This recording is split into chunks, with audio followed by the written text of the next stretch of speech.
have to have everything that they're working on visible at the moment they're working on it. But then the question becomes, if this is your work surface and it's covered with things that you're working on, where do you work? Where do you work? Exactly. Right. So I am the person who is at this office, and you're going to show me where to put everything. Right. One of the things to think about when you're organizing an office is think of yourself as the bullseye on a target, okay? And everything moves out in concentric circles from there. So it should radiate around you. Should radiate around you. And those things that are most important, that you access most frequently, or that have the highest importance factor, need to be closest to hand and easiest to access, okay? Everything else can move out from there. Even visual people who think that they need to be able to see everything are comforted by some of the organizational techniques that we've come up with. So, first of all, this is your work surface. So you notice that it's clean. Nothing's there. It's clean. No piles of papers. No piles of paper. You have a pad in front of you that you're working on and a pencil to write with. You have your daily calendar, which some people might choose to use electronically. We actually use 2 monitors at White Space, one with our calendar up on it and the other one where we're working. And 2 monitors have been shown to increase people's efficiency 30%. No, they do. Having 2 monitors is very helpful. Right. But you want to have one place where you keep all notes. And I don't care if I know you're an electronic maven. I'm from the old school, we do everything on paper.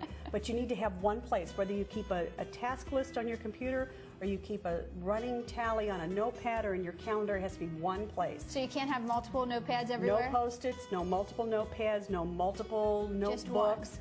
One. Simplify. One.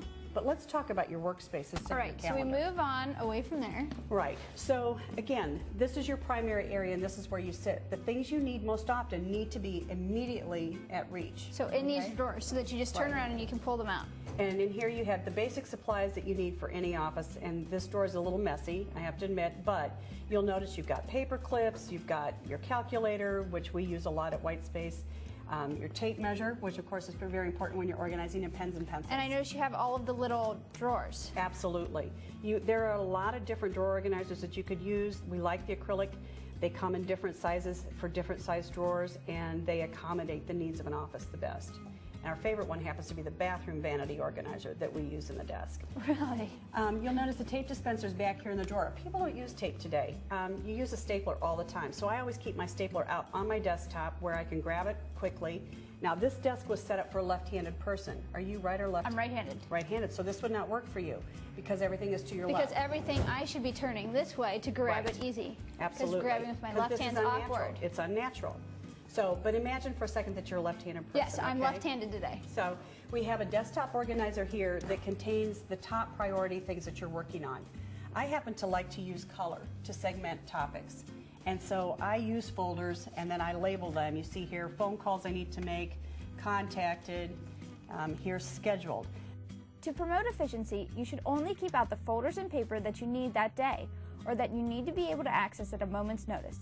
And one trick to help you find what you need quickly is to color code items by topic or projects, such as all financial items in green folders, your children's schedules in blue, or your most recent advertising campaign in red. For home or business, Cynthia's system allows you to stay on top of a day's work easily, and when you're done with that day's work, all those papers and folders should be gone.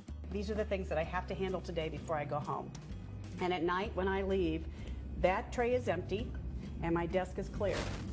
So when I come in the morning, I start with a fresh palette every day and a clean slate.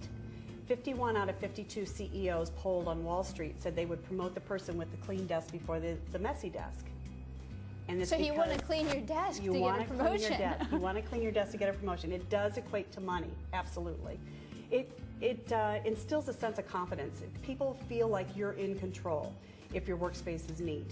People whose workspaces tend to be out of control or chaotic imply that they're not in as much control as the person who has the neat office space. So there is a monetary value to taking the time to do it.